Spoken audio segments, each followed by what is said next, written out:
I am Penelope, and I need to tell you a story. It is a story that still lives inside my head and makes me wake up screaming some nights. It is about a lot of things. Deep love, a terrible lie, and the kind of mother's greed that nearly killed me and the baby I was carrying. This is not fiction. This happened just 6 months ago. Look at my arms and my chest. These marks are proof.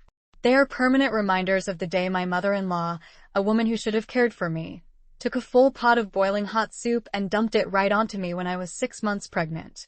But there is one piece of luck, that saved my life. My husband, Christopher, heard it all. Every loud scream, every nasty threat she spat out, even the awful, chilling laugh she made.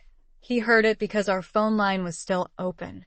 He was listening miles away when his own mother tried to murder his wife. Before we start, write your name and where in the world you are watching from in the comments below. If you know what it feels like to be betrayed by your own family, if someone has ever told you to just shut up about the pain and the abuse, or if you believe that bad people must pay for what they do, then stick with me. This story will make your blood feel hot with anger. But I can promise you one thing. True justice is real, and it is coming for people who think they are untouchable. Let me take you back to when everything was good, when my life was actually beautiful. Christopher and I got married 2 years ago. Our wedding was small and simple, but it was packed with more real love than the biggest, most expensive party could ever hold.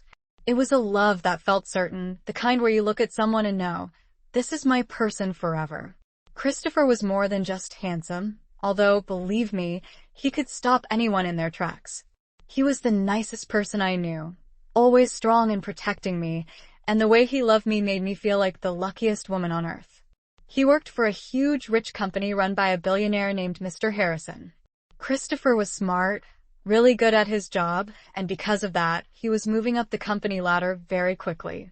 But from the very first day, Christopher's mother, Margaret, made it very clear that I was not good enough for her perfect son. Every time we went over to their house for dinner, it was painful. She would find ways to say things that were meant to hurt my feelings badly. She would say things like, Christopher, you had so many choices. Remember that Anderson girl? Her family has money and a good name. Or the one I hated most, Penelope, honey, you really need to drop some weight. Christopher should have a wife who looks after herself. It did not matter that my doctor said I was perfectly healthy. It did not matter that Christopher would stop his mother right away and stand up for me. Margaret had already made up her mind. I was beneath her son, and she was going to make sure no one forgot it. Christopher, bless his heart, never backed down. During those awful meals, he would reach under the table and squeeze my hand. Later, when we were back home and alone, he would pull me close and whisper in my ear, "You are everything I want." Do not let her nasty words get stuck in your head. He was the kind of man who always chose me. He chose love over making his mother happy, and he stood by his choice even when it would have been much easier to just give up and walk away. When I finally told him I was pregnant, Christopher started crying happy tears right there. I mean, a full-grown man sitting on the edge of the tub in our bathroom, holding that cheap plastic pregnancy test in his hands like it was the most valuable thing in the world. He was sobbing loudly. The tears dried quickly on Christopher's face, replaced by a wide, solid smile that anchored me for the first few months of the pregnancy. We were happy. We were focused only on the tiny life growing inside me, trying to ignore the increasingly cold silence from Margaret. But Margaret was not silent for long. The $500,000 Vanessa Harrison offered was more than just money to Margaret. It was validation. It confirmed that her son deserved a pedigree, a connection to true wealth and power, not a simple girl like me. When Margaret met Vanessa in that sterile, upscale coffee shop, the transaction of evil was made with the casualness of ordering lunch. Margaret accepted the deal, shaking Vanessa's hand and sealing the fate of her own conscience. From that moment, the campaign against me stopped being petty psychological warfare and became a premeditated conspiracy to commit grievous harm. Margaret still had a key to our house, a convenience Christopher had never considered revoking, despite her cruelty. Now, she used it daily. She never called ahead. The key would turn precisely 20 minutes after Christopher left for work, always announced by the sharp click of the lock and the heavy, slow tread of her shoes in the hallway.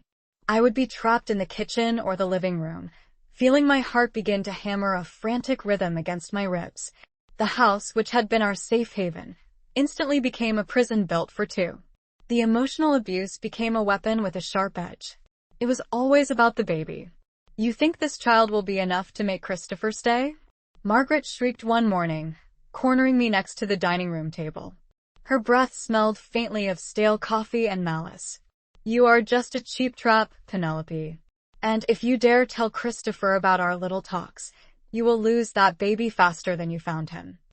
The threat was always delivered with a terrifying intensity, her eyes wide and fixed on my growing stomach. She did not just say the words. She spat them out, making me flinch every time. I was paralyzed, gripped by the primal fear that if I spoke up, if I broke the silence, Margaret would find a way to make good on her promise. I was 6 months pregnant now, tired and vulnerable, and I chose to protect the baby by staying silent, absorbing every blow. The attacks escalated from sharp words to calculated physical sabotage. I tried to maintain a routine of healthy eating for the baby. I would prepare large, nourishing meals in the morning while Christopher was still home. But Margaret would enter the kitchen, survey the carefully portioned food sitting on the counter, and, with a swift, aggressive sweep of her hand, send the plates and bowls crashing to the floor. "You don't need that," she would sneer, staring down at the mess of ruined vegetables and protein soaking into the polished wood. "You are getting fat enough as it is. Do Christopher a favor and stay thin." I would be left alone, trembling on the verge of tears, cleaning up the sticky waste, knowing I had lost a critical source of nutrition for the day. The environment of the house started to turn hostile. Margaret would sneak past me and deliberately crank the thermostat down to freezing temperatures, or, conversely, blast the heat until the air was thick and stifling, leaving me nauseous and exhausted. Worse were the moments she made me doubt my own balance. I would be walking past her in the narrow hallway, and her foot would shoot out, a small, subtle movement, causing me to catch myself desperately on the nearest wall, gasping for air. "Oh dear," she would say, her voice dripping with fake concern, but her eyes held a spark of pure amusement. "Clumsy, aren't we? You really must be more careful, Penelope. Falls are so dangerous when you are expecting." Then, Vanessa Harrison began her appearances. She arrived one afternoon, impeccably dressed and smiling sweetly, claiming she was there to check on the family as a new, close friend. Margaret welcomed her openly, and the two women formed a terrifying alliance right there in my living room. Vanessa did not touch me, but her words were razor blades. She would sit on my sofa, cross her expensive Italian leather boots, and openly discuss her professional relationship with Christopher, detailing meetings and trips with intimate knowledge. "You know, Christopher is just wonderful with the clients," Vanessa cooed, turning her attention to Margaret, completely ignoring my presence. "He is destined to run the entire division. We are a fantastic team, really. Our futures are deeply intertwined." Then, she would let her gaze drift toward my 6-month bump. Her smile would vanish, replaced by a cold, appraising look. The message was clear. Christopher was hers, and the baby was an inconvenience, a temporary mistake that would soon be erased. Margaret and Vanessa often exchanged glances, a silent, toxic communication filled with shared hate and cruel anticipation. They both looked at my belly as if it were a target. Christopher noticed the change in me. How could he not? I was losing weight despite the pregnancy, a result of the starvation and the constant, debilitating stress. The color was draining from my face, and I moved with a nervous, jittery quality, always looking over my shoulder. "Penelope, honey, what is going on?" he asked me late one night as I lay awake, staring at the ceiling, my whole body tense. "You are barely sleeping. You jump every time the phone rings. Are the hormones really this bad?" I wanted to scream the truth. I wanted to tell him that his own mother was trying to hurt me, that a spoiled, wealthy woman was plotting to steal him, and that they had formed a dangerous partnership. But the image of Margaret's enraged face, her threat about losing the baby, was locked behind my teeth.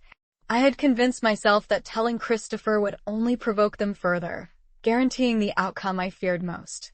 "It's just the pressure," I lied, turning my face into the pillow. My voice was tight and small. "I'm 6 months along, Christopher. I'm tired, and I'm terrified of being a mother. I think it's just pregnancy anxiety." Christopher, kind and protective to a fault, accepted the explanation. He held me tighter, kissing the top of my head. He believed he was comforting a nervous, expectant mother. He never once considered that I was fighting a battle for survival inside the very walls of our home. He attributed my visible distress and rapid weight loss to normal stress and morning sickness, completely blind to the calculating conspiracy that was unraveling our lives one cruel, daily visit at a time. The villains had achieved exactly what they planned. The mother was isolated, terrified, and silenced. The comfortable deception I offered Christopher only intensified Margaret's cruelty. Once she knew I was isolated and silenced, she moved beyond threats. She was no longer content simply to watch me suffer. She needed to actively inflict physical harm, ensuring that her narrative, that I was a clumsy, unfit mother, was the only one Christopher would ever believe. The true torment began the following Tuesday. Christopher left early for a complex quarterly strategy session, kissing me goodbye and promising to bring home takeout. He had been gone barely 30 minutes when the front door chime rang. Margaret walked in, her face set in a look of cold, grim satisfaction. She did not bother with the usual fake pleasantries. "Up, girl," she barked, walking into the kitchen where I was cleaning the breakfast dishes. "You need to earn your keep. A good wife is productive." I was slow, exhausted by the constant fear and the heavy weight of the growing baby. Margaret watched me wipe the counter, her lips thinning into a colorless line. I dropped the sponge. It wasn't intentional, but the sound seemed to trigger something dark and quick inside her. Before I could bend to retrieve it, Margaret stepped forward, her hand moving with stunning speed. A sharp, stinging blow landed high on my cheekbone. The sound was flat and sickeningly loud in the quiet kitchen. I staggered back against the cabinet, my eyes wide with shock, the pain radiating immediately from my jaw into my temples. Tears sprang instantly, not just from the pain, but from the sudden, profound violation. Never, in all her years of abuse, had she actually hit me. I pressed my hand to my stinging cheek, struggling to catch my breath. The taste of salt and fear filled my mouth. "Stop crying," Margaret hissed, her voice low and dangerous, a predatory whisper. She leaned in close, forcing me to smell the stale perfume clinging to her expensive coat. "That is what you get for being slow, and that is what you get for trapping my son. Listen to me, Penelope. You tell Christopher about this, you show him that bruise, and I will tell everyone you are lying, hysterical, and that you hurt yourself to blame me. You will lose the baby, one way or the other." She delivered the final threat with terrifying calm. She knew exactly what to say to paralyze me. The fear of causing harm to the child, the innocent life growing beneath my ribs, was overwhelming.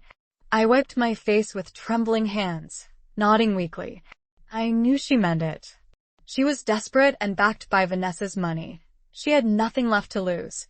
The slaps became sporadic, but the subtle physical sabotage was constant. I was 6 months pregnant, and the vitamins my doctor insisted upon were essential for the baby's development. Every morning I would open the cupboard, and the bottle would be gone. I would search frantically, often spending half an hour desperately combing the kitchen, the bathroom, and even the linen closet. Finally, sometimes late in the day, I would find the bottle, tucked away behind old spice jars or buried beneath towels in the laundry hamper. Margaret never said a word about it, but the malice was clear in her gaze. She watched my distress, a flicker of wicked amusement in her eyes as I realized the deliberate, malicious effort she was expending to deny my child the necessary nutrients. It was psychological warfare disguised as a game, designed to keep me exhausted and terrified. The attacks escalated from simple denial to outright danger. One afternoon, Margaret insisted I help her bring a heavy box of old family heirlooms up from the basement. I protested, citing the doctor's warning against heavy lifting, but she simply sneered. "Nonsense. Exercise is good for the baby. Unless you want a sickly child, get moving." I struggled up the varnished wooden stairs, the large box obscuring my view of the steps below my feet. Margaret followed close behind, acting as a spotter, or so I believed. As I reached the landing, my foot slipped on what felt like a sudden wet patch. I pitched forward, the heavy box shifting violently in my already weak grip. A scream tore from my throat. I felt myself falling, the awful, sickening lurch in my belly as my center of gravity shifted precariously over the drop. In a surge of pure instinct, I threw the box aside and clamped my hands onto the smooth, dark wood of the railing. My right hip slammed hard into the sharp corner of the wall as I corrected my balance, causing a searing pain that made me gasp. I was shaking, drenched in cold sweat, focusing entirely on the tiny being inside me, checking for any internal shift or ache. Margaret stood 2 steps below, her breath coming fast, her eyes wide, not with shock, but with a strange, cold intensity. "Oh dear," she exclaimed, her voice suddenly high and falsely concerned. She moved quickly, helping steady me, her hands gripping my arms a little too tightly. "You must be more careful, Penelope. You are so clumsy these days. You almost slipped." She didn't help me retrieve the box. She just stood there, watching the sheer terror drain the color from my face, ensuring I understood that it hadn't been an accident. She had engineered the slip. She had put water or perhaps oil on that specific step. The fear was a living creature now, lodged in my throat, vibrating through my hands. I was 6 months pregnant, constantly covered in bruises I couldn't explain, sleeping maybe 3 hours a night, and my weight was dropping fast, despite the constant craving and need to eat for the baby. I was living in a beautiful, safe suburban home that had become the most isolated and dangerous place on earth. But something shifted after the stair incident. Watching Margaret feign concern while calculating how close I had come to tragedy finally broke the spell of silence. I realized her threats, that I would lose the baby if I spoke, were far less dangerous than her actions if I remained silent. If I died on those stairs, or if the baby was lost to a sudden fall, Christopher would never know the truth. They would win. A subtle, cold defiance hardened inside me. I was done being the passive victim. I had to create a record. I needed proof. That night, after Christopher had fallen asleep beside me, his breathing deep and even, I slipped out of bed. I crept into the bathroom and locked the door, pulling out my phone. My hands were trembling, but the purpose was clear. I started documenting the evidence. I angled the phone to take a series of photos. First, the fading yellow-green bruise blooming high on my cheek from Margaret's slap. Then, I lifted my pajama top and focused the camera on the large, ugly purple mark blooming on my hip where I had struck the wall near the stairs. The camera flash lit the bruised skin, cold, damning evidence of violence. I deleted the photos immediately from the standard album, transferring them to a secure, hidden cloud folder that Margaret, even if she found my phone, would never know how to access. Next, I started my written log. I created a new document, labeling it simply dates, knowing the title was innocuous enough to pass a casual inspection. The handwriting was shaky, but the details were precise. Tuesday, 10:45 a.m. Kitchen. Margaret hit me. Thursday, 1 p.m. Stairs. Something oily on step 11. Fell. Daily. Prenatal vitamins hidden. It was painstaking work, done entirely in secret, often late at night when the terror was most intense and the house was quiet. I became methodical, noting the time and context of every single hateful comment, every deliberate stumble, every appearance by Vanessa, who continued to show up unannounced, always managing to catch me alone and offer a sickeningly sweet pronouncement about her future with Christopher. I wasn't just surviving anymore, I was building a case. The evidence was my only armor, a secret weight I carried alongside the baby, a cold comfort against the raging paranoia. Meanwhile, Christopher was drowning in concern. He was protective, but emotionally blind to the true danger. He saw the rapid change in my demeanor, the way I jumped if the phone rang, the increasingly dark circles under my eyes, and the way I flinched sometimes if he reached for me too quickly. One evening, he watched me pick nervously at the dinner he had prepared. I kept adjusting my posture, trying to alleviate the dull ache in my hip. "Penelope, you have to talk to me," he insisted, resting his fork down, his voice thick with genuine fear. He reached across the table and covered my hand with his own. "You've lost weight, honey. You're barely sleeping. This is beyond anxiety now. Are you in pain?" I shook my head immediately, the ingrained fear of Margaret's retaliation causing a spike of adrenaline. No, I'm fine. It's just the stress at the office, Christopher. You're working too hard. I'm worrying about you. It was a desperate deflection, pushing the focus back onto his own success and away from the truth. Christopher did not look convinced. He sighed, rubbing the back of his neck. I know you're trying to protect me, Penny, but I'm worried about you. I'm cutting back. Starting tomorrow, no more late nights. I don't care if Mr. Harrison wants me to attend another ridiculous charity gala. I'm working from home on Fridays, and I'm leaving the office every day at 4:30. You need me here. He wasn't asking. He was committing. He closed his laptop and put it away, standing up and pulling me into a hug that was both comforting and heartbreaking. He thought he was solving anxiety. In reality, he was unknowingly dismantling Margaret and Vanessa's meticulously planned schedule. The immediate consequence of Christopher's decision was panic among the conspirators. Christopher's commitment to being home early meant that Margaret's dedicated window for visits shrank dramatically. Where she once had 6 hours to inflict abuse, she now had barely 3. The physical and emotional isolation they had engineered was suddenly being breached by the presence of the man they both coveted and used to control me. Vanessa, who needed the pregnancy eliminated quickly to secure her future with Christopher, was furious. The $500,000 deal had a time frame, and with every week that passed, the baby grew stronger and my story became more believable. They met at a discreet, overly expensive coffee shop far from the city center, their conversation hushed and sharp. I told you he was soft, Vanessa snapped, stirring her tiny cup of espresso with violent intensity. Her eyes, usually cold, were burning with impatience. He canceled the merger dinner last night, Margaret. The one with the French delegation. He said he had a family emergency. That family emergency is that little parasitic wife of his who refuses to just miscarry already. Margaret nervously adjusted her coat. Her face was tense. Christopher's sudden shift had spooked her too. She's becoming difficult, Vanessa. The girl is smart. She's watching me, I can tell. She found the vitamins too quickly yesterday. And he is home far too early now. I can't risk any more accidents on the stairs. We need a guaranteed solution. Something definitive. Vanessa leaned forward, her voice dropping to a harsh, dangerous whisper. Definitive means now. The baby is 6 months developed. If we wait until the 7th month, and she manages to deliver it, my father's lawyers won't be able to spin the story.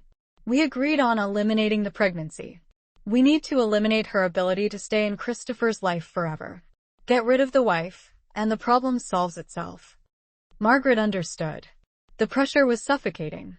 Christopher's early arrivals meant they had to act decisively and rapidly, moving their timeline from weeks to days. If they failed now, they would lose everything. Vanessa, her entitlement, Margaret, her substantial check, and her control over her son. They finalized the details of the single, devastating act they had planned as the ultimate contingency. It had to happen the very next time Christopher was guaranteed to be out of the house for an extended, critical period. It had to be violent, effective, and untraceable to them. Margaret offered a grim nod, the reflection of the coffee shop lights dancing in her cold, calculating eyes. The plan was set. The safety window had slammed shut. They were ready to murder. The opportunity they needed presented itself 2 days later. Christopher had secured a high-stakes, client-critical meeting scheduled for early afternoon, guaranteeing he would be absent from the house between 1 p.m. and 5 p.m., a dangerously large window. The morning felt heavy, laden with unspoken dread. Penelope hugged Christopher tightly as he gathered his briefcase, noticing the deep crease of exhaustion etched around his eyes. He apologized for the long hours, promising a relaxing weekend where they would finish painting the nursery. I hate leaving you alone for this long, he admitted, kissing her forehead. Just stay calm. I'll call you the minute I get a break. I'll be fine, Penelope lied, her hand instinctively protecting the rounded curve of her stomach. She watched him drive away, the silence he left behind feeling less like peace and more like a vacuum of impending threat. She retreated to the living room, settling onto the sofa, the exhaustion of constant vigilance weighing on her 6-month pregnant body. The house, usually a comforting fortress, felt expansive and echoing, every shadow a potential hiding place for her mother-in-law's malice. At precisely 2 p.m., her phone rang. It was Christopher. His voice, slightly muffled by the conference room acoustics, instantly brought a measure of stability back into the oppressive air. "Hey, sweetheart." "Quick break before the final push," Christopher said, sounding relieved to take the call. "How's my favorite girl and our little peanut?" "We're okay," Penelope managed, trying to inject genuine cheer into her voice. "Just taking it easy. Were you thinking about names earlier?" "I still really like Hope." Christopher chuckled, the sound warm and distant. "Hope is beautiful. It fits. We should try to pick the middle name tonight. Maybe after I get home. Listen, I should be out of here by 4:30 if the Q&A goes fast. I'm thinking takeout. Pizza?" The mundane conversation was a temporary shield. Penelope closed her eyes, imagining him safe in his office tower, far from the suffocating pressure of Margaret and Vanessa. She started to answer, her mouth opening to agree to the pizza, when a distinct sound sliced through the ordinary moment. Click. It was the sound of the front door lock turning, followed by the heavy, unmistakable scraping sound of Margaret's key being removed from the deadbolt. Penelope froze, her breath catching in her throat, the phone pressed hard against her ear. Christopher, unaware, continued talking about toppings. "And maybe those spicy peppers you like, if they have them." Penelope's panic was immediate and physical. Her heart began to hammer against her ribs, the familiar cold dread returning with a force that made her vision swim. They were here. They had planned this. Heavy footsteps strode across the polished hardwood floor in the foyer. Then 2 voices, harsh, urgent, and completely oblivious that a listening device was active just 30 feet away. "We're late." Vanessa's voice, sharp and high, sliced through the air. "I told you 2 p.m. sharp. My father will call me at 4 p.m., and I need to be back in the office by then to pretend I was just visiting the doctor." Margaret's reply was a low, guttural rasp, heavy with effort. "The pot is heavier than I thought, Vanessa. Stop rushing me. The liquid has to remain hot boiling, actually, for this to work right. We need maximum damage." Penelope's hands started to shake so violently that she almost dropped the phone. On the other end of the line, Christopher stopped talking mid-sentence. "Penelope? What was that noise? Did someone just come in?" he asked, his tone shifting instantly from casual husband to protective guardian. Penelope tried to speak, but her throat was locked tight. She could only manage a choked, desperate whisper. "See Chris?" The 2 women rounded the corner into the living room, stopping dead when they saw Penelope sitting on the sofa, her knees pulled high to protect her belly. Margaret was carrying a large, heavy stockpot. It was one of Christopher's own, usually used for making chili, but now it was filled to the brim with a steaming, thick, deep red liquid. The aroma of spices and broth filled the air, sickeningly mixed with the palpable smell of heat. The metal handle of the pot was wrapped in thick kitchen towels, and the steam rising from the surface confirmed Margaret's earlier comment. The liquid was boiling. The look in Margaret's eyes was pure, unadulterated malice. It was the face of a true killer, stripped of all pretense of maternal affection or social grace. Vanessa stood beside her, clad in an expensive designer suit, her expression one of eager, vicious satisfaction, a horrifying smile fixed on her lips as her eyes darted to Penelope's pregnant belly. "Well, look who decided to stay in the living room," Margaret sneered, her voice thick and loud. "I was worried we'd have to haul you out of the bedroom, Penelope. That would have made this harder." "Penelope, tell me what is going on right now. Who is there?" Christopher's voice boomed suddenly from the small speaker of the phone. The volume was high enough that both Margaret and Vanessa immediately recognized the sound, freezing in place. Vanessa's expression instantly twisted from triumph into cold, calculated fury. "She's on the phone. She's telling him." Margaret's heavy pot wobbled precariously. "You stupid girl. Hang up right now," she shrieked, taking a clumsy step forward. Penelope knew, with crystal clarity, that this was the moment. The boiling soup was not a threat. It was the mechanism of the attack. She had to tell Christopher everything she could before they silenced her. Her training, The subconscious preparation she had maintained for months, documenting the abuse, kicked in. The fear didn't vanish, but it was channeled into a singular, urgent focus: communication. "Chris, listen to me." Penelope cried out, forcing the sound past the lump in her throat. "It's Margaret and Vanessa. They have boiling soup. They're trying to." Before she could finish the sentence, Vanessa moved with shocking speed. She lunged across the short distance separating them, her arms outstretched, aiming directly for the phone pressed against Penelope's head. The assault was brutal and immediate. Vanessa's shoulder collided heavily with Penelope's chest. The force threw Penelope backward against the plush cushions of the sofa. The impact rattled her body, and a searing pain shot through her abdomen. She gripped the phone tightly, instinctively pulling her arm back, managing to shield the device from Vanessa's grasp. Vanessa, thwarted, scrambled back, her face contorted in rage. "You little liar. Give me that phone, or Margaret will make you regret ever calling yourself Christopher's wife." "I'm listening." "Penelope, hang on. I'm calling the police." Christopher was screaming now, his voice raw with terror and helplessness, broadcasting clearly through the open line. Margaret let out a furious, animalistic growl. Her years of simmering resentment boiled over in a flash of physical violence. She raised the massive, steaming stockpot high. The towel handles slipped slightly in her sweaty grip. "You won't steal my son's life." Margaret screamed, her voice cracking with insane, uncontrolled emotion. Her eyes were fixed not on Penelope's face, but on the bulge beneath the fabric of her maternity shirt. "This will teach you to trap my son with your filthy little accident." Margaret brought the pot down, aiming for the center of Penelope's body. Penelope squeezed her eyes shut, pulling her knees up even tighter in a desperate, futile attempt to protect the life inside her. The boiling liquid struck with the force of a physical blow. It was not just heat. It was a heavy, viscous splash of fire that soaked through the thin cotton of her shirt in a terrible instant. The scalding stock spread rapidly across Penelope's forearms, splashed onto her chest, and pooled sickeningly over the fragile curve of her 6-month pregnant belly. Penelope did not scream immediately. For a fraction of a second, her body locked in silent shock, feeling only the agonizing wet contact. Then, the full intensity of the pain registered.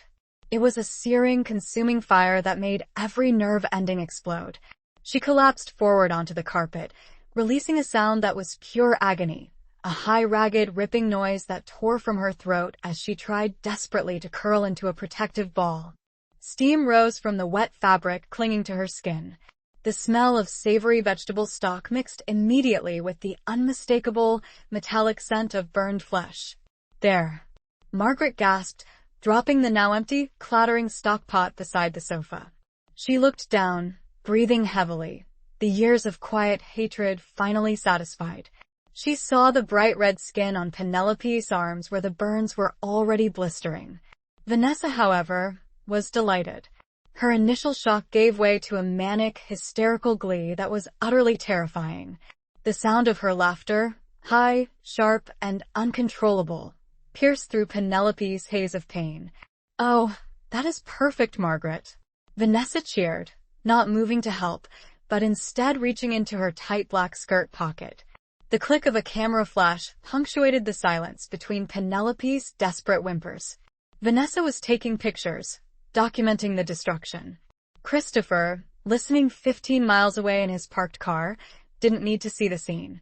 The sudden shift from Penelope's gasping inhale to that horrific, sustained scream told him everything. He heard the metallic clank of the pot, Margaret's ragged breathing, and then Vanessa's cold, triumphant cackle. Penelope had managed to keep her phone clutched in her hand.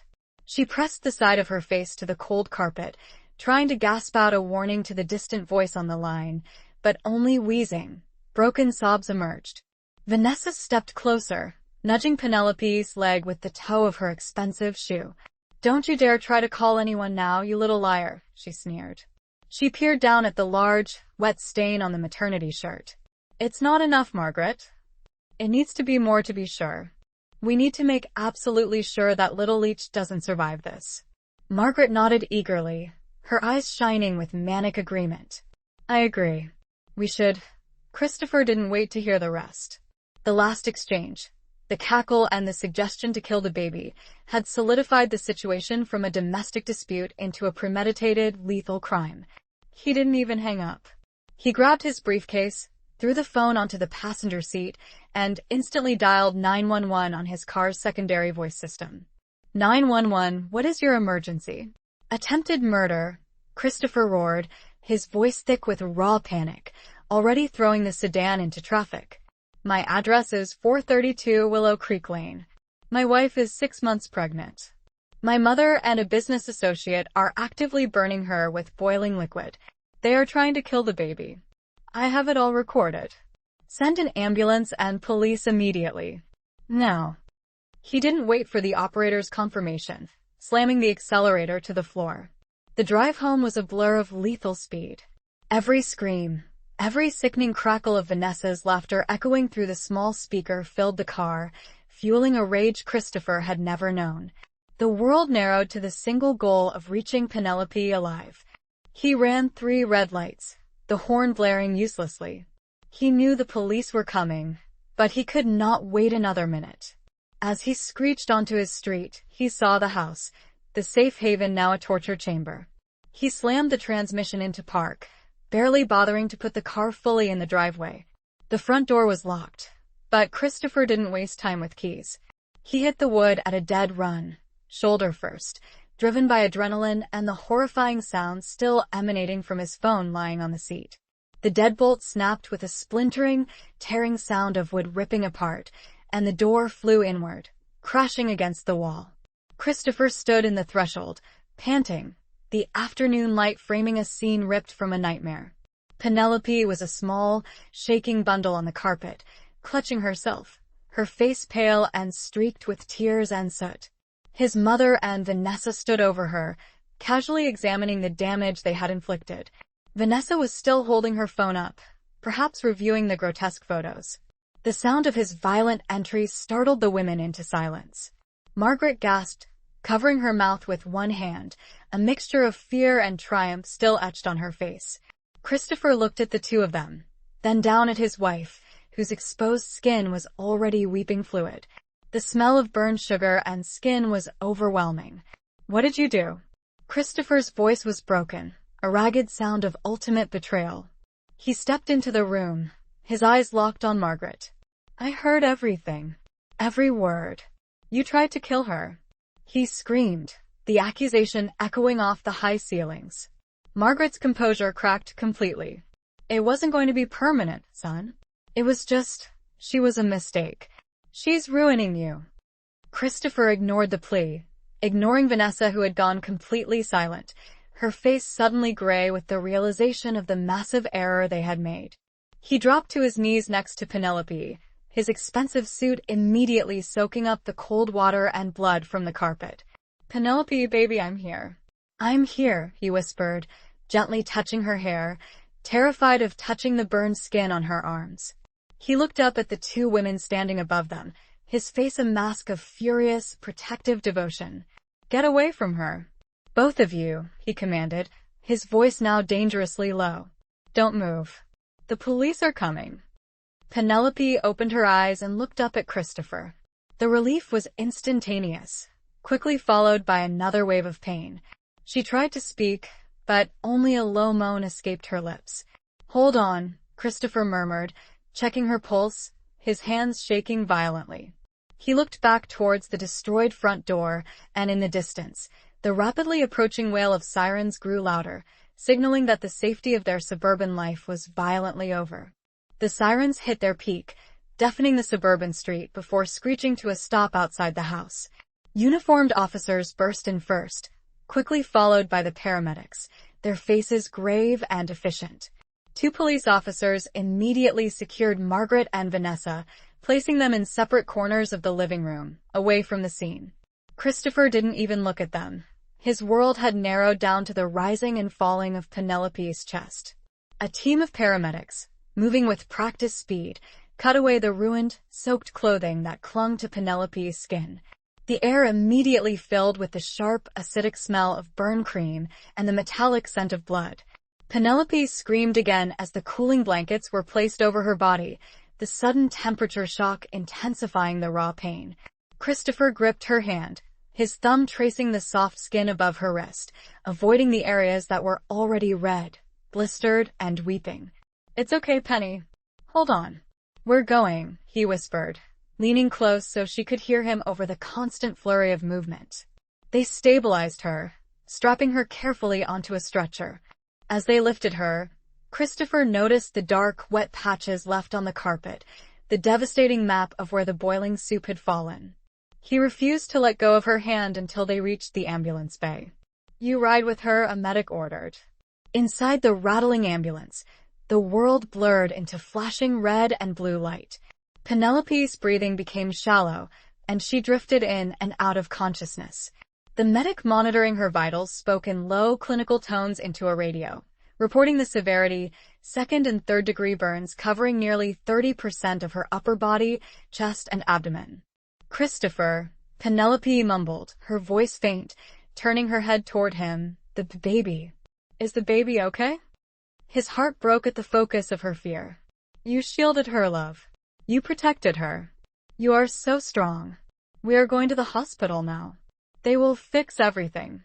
He knew it was a lie and needed reassurance in a moment of utter terror, but he had to say it. At the hospital, the chaos intensified.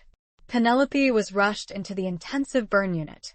Christopher was intercepted by a young nurse and handed a clipboard, then redirected to a small, cold waiting room. "Mr. Hale, you need to understand the severity," a physician, Dr. Alston, informed him an hour later, pulling Christopher into a hallway far from the ongoing emergency procedures. The doctor's face was grim. "The burns are deep. We are cleaning the wounds and preparing for immediate debridement and grafting, but infection is a grave risk.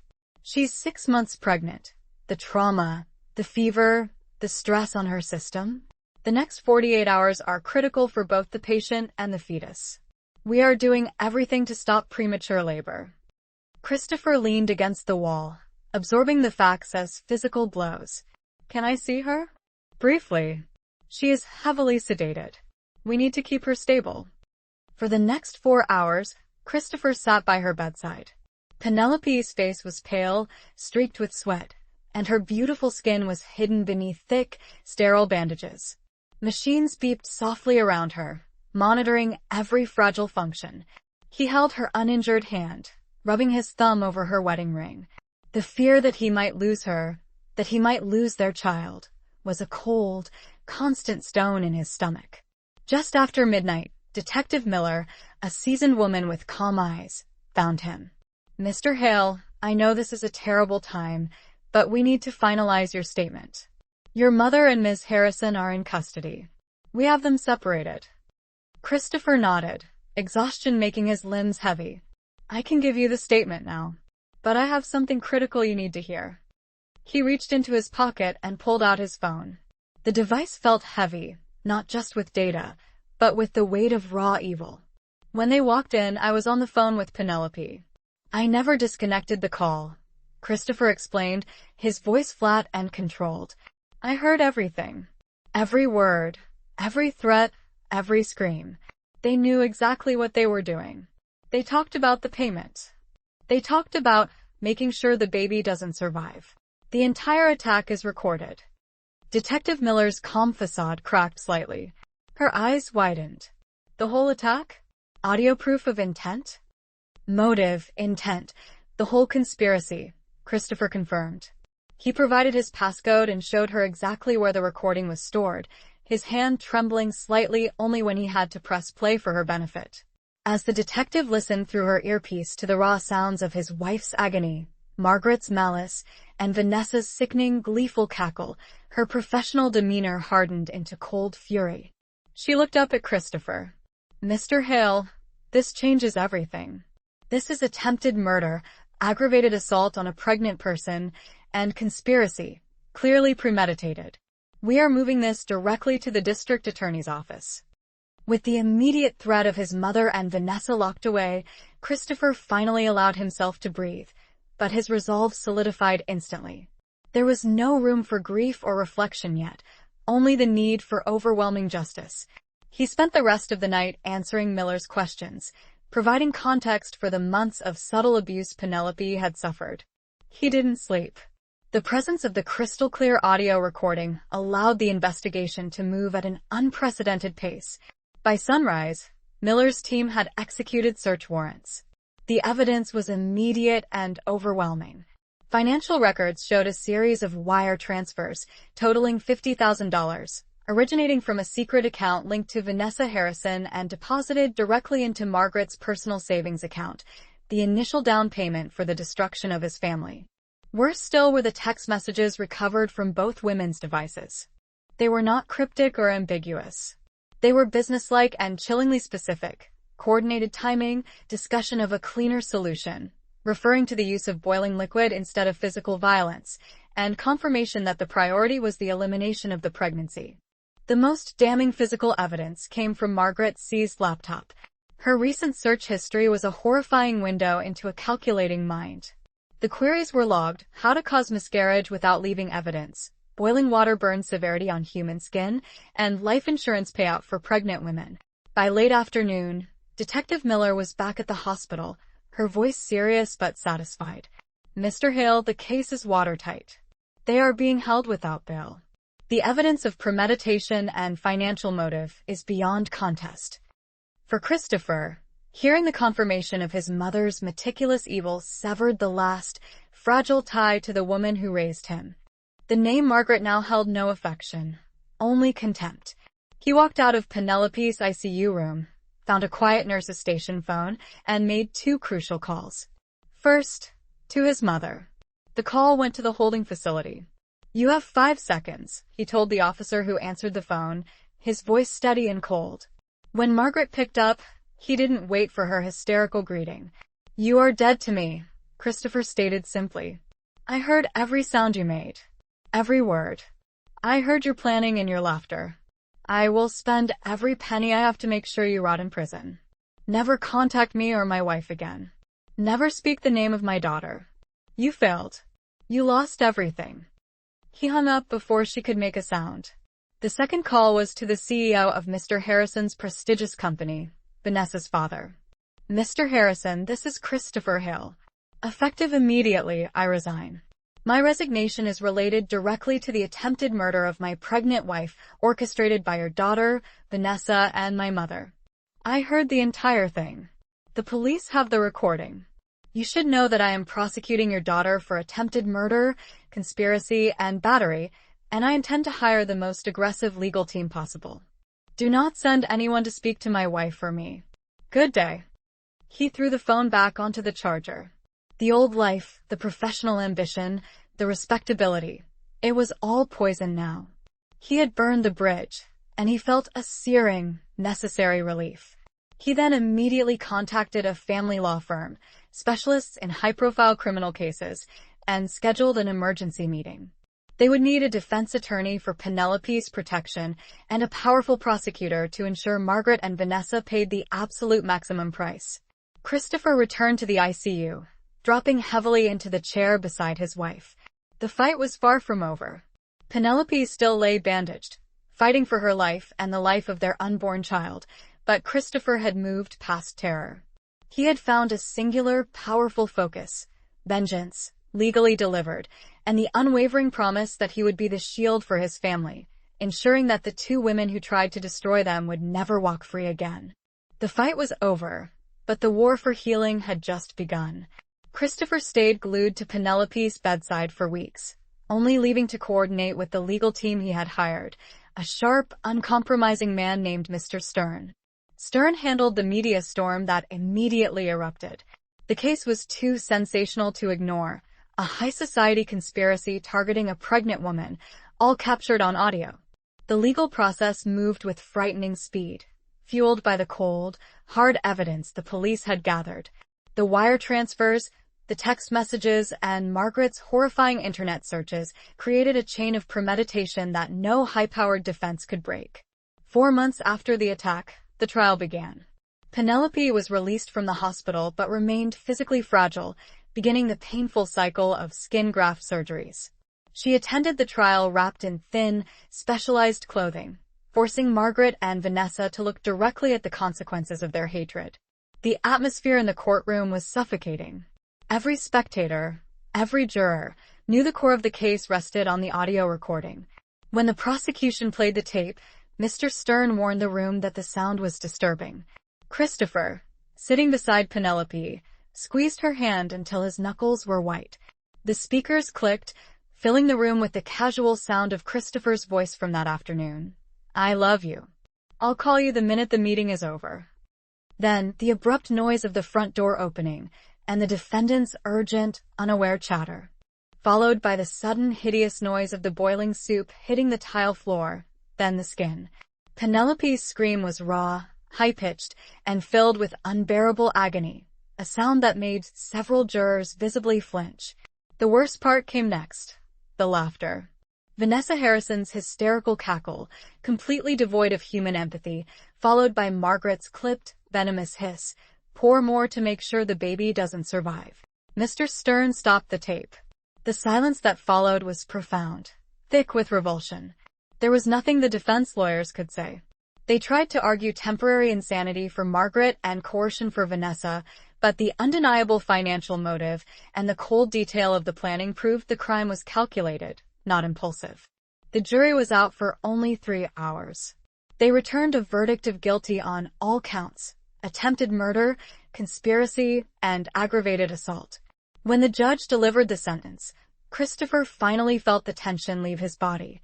Margaret was sentenced to 15 years in prison. Vanessa Harrison received 12 years and, perhaps more satisfyingly, was ordered to pay $2 million in restitution to Penelope for her catastrophic medical expenses. As the defendants were led away, Penelope did not feel triumph, only a deep, draining closure. Justice was a heavy, cold thing, but it had been served. The physical recovery was a much slower process. Penelope spent months in and out of the hospital. The severe second and third-degree burns required multiple skin grafts. The pain was constant, a deep, burning tightness that never fully released. When she finally looked at her body in the mirror, she saw a roadmap of trauma: the raised, scarlet lines across her arms, chest, and the perfect curve of her 6-month pregnant belly. Christopher never wavered. He quit his high-paying job entirely and focused all his energy on her care, tending to her wounds with a gentle, focused concentration that spoke volumes of his dedication.